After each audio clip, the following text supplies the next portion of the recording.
ආයුබෝවන්. ඔයාලා අද මේක තුල ඉන්නේ රේණු ෆැෂන් ඩිසයින් YouTube channel එකත් එක්කයි. ඉතින් අද මම ඔයාලට කියලා දෙන්න යන්නේ රෝස මලක් මසා ගන්න ආකාරයයි.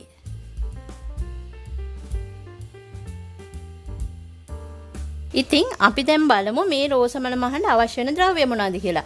මම අරන් තියෙනවා දිලිසෙන රෙදි වර්ගයක් මොකක් හරි ගන්න පුළුවන් ඔයාලට දිලිසෙන්න ඕනි. හැබැයි ලස්සනට රෝස මලකටනේ මම අරන් තියෙන්නේ සැටින් රෙදි කෑල්ලක්. මේක අඟල් 5 රෙදි කෑල්ලක් මම අරන් තියෙන්නේ. හතර පැත්තටම අඟල් 5 තියෙන්න මේ ආකාරයට.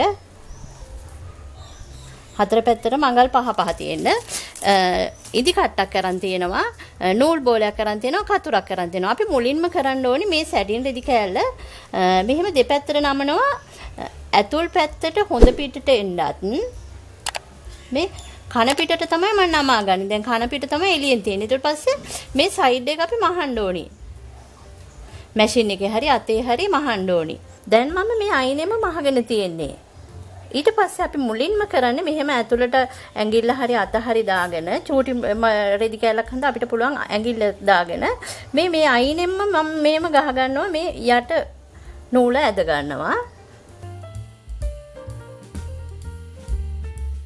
ඊන් පස්සේ අපි දැන් මෙහෙම අත්ෙන් පෙත්ත එන හරියට විදියට හදා ගන්න ඕනේ. මේ මැදට මෙහෙම එන්න මෙහෙම පෙත්ත මෙහෙම එන ආකාරයට මහ ගන්නවා මෙන්න මේ විදියට.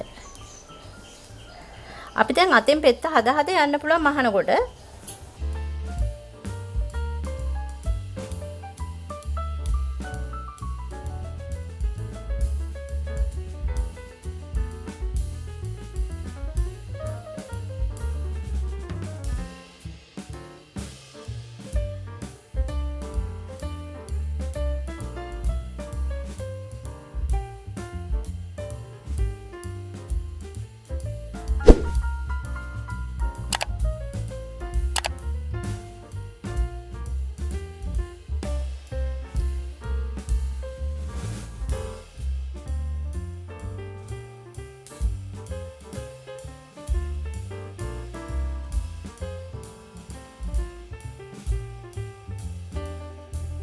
දැන් අපිට මේ මහනකොට මේ ආකාරයට මහගෙන යනකොට අපිට මේම නූල් ඇදිලා එහෙම පේනවනේ. ඊට පස්සේ අපිට පුළුවන් මේ නූල් එන ටික මෙහෙම නමලා පෙත්තක් ආකාරයට ඇතුළට නමා ගන්න.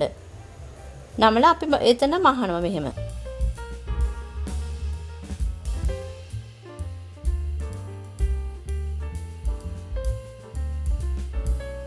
දැන් මම ඔයාලට මේ මල ඇතුල් පැත්තට නමලා මේ එතකොට නූල් පේන්නේ නැහැ. හොඳට ලස්සනට තියෙනවා. මේ බලන්න ඉදිරි පිටට හරවපුවම ලස්සනට රෝස මල තියෙන ආකාරය මම ඒ වගේ ඔයාලට පේන්න තවත් මල් ටිකක් මහලා තියෙනවා මේ. එතකොට මම ඔයාලට one of shoulder මම මේ පාටි ෆ්‍රොක් එකක් දාලා තියෙනවා චූටි දුවෙක්ට. ඒකේ මම මේ මල මහලා තියෙනවා ගවුමට අල්ලලා. ඔයාලට මේ වීඩියෝ එක බැලුවොත් මේ මල තියෙන ආකාරය බලන්න පුළුවන් ලස්සනට. ඉතින් ඔයාලා මේ වීඩියෝ එකකින් මොනවා හරි දෙයක් ඉගෙන ගත්තා නම් ලයික් එකක් කමෙන්ට් එකක් ෂෙයා එකක් දාන්න. ඒ වගේම තවත් මේ වගේ වීඩියෝ බලන්න ඕන නම් මාව සබ්ස්ක්‍රයිබ් කරලා එහා පැත්තේ තියෙන බෙල් අයිකන් එකත් ක්ලික් කරන්න අමතක කරන්න එපා. නැවතත් මේ වගේ වීඩියෝ එකකින් හමු වෙමු.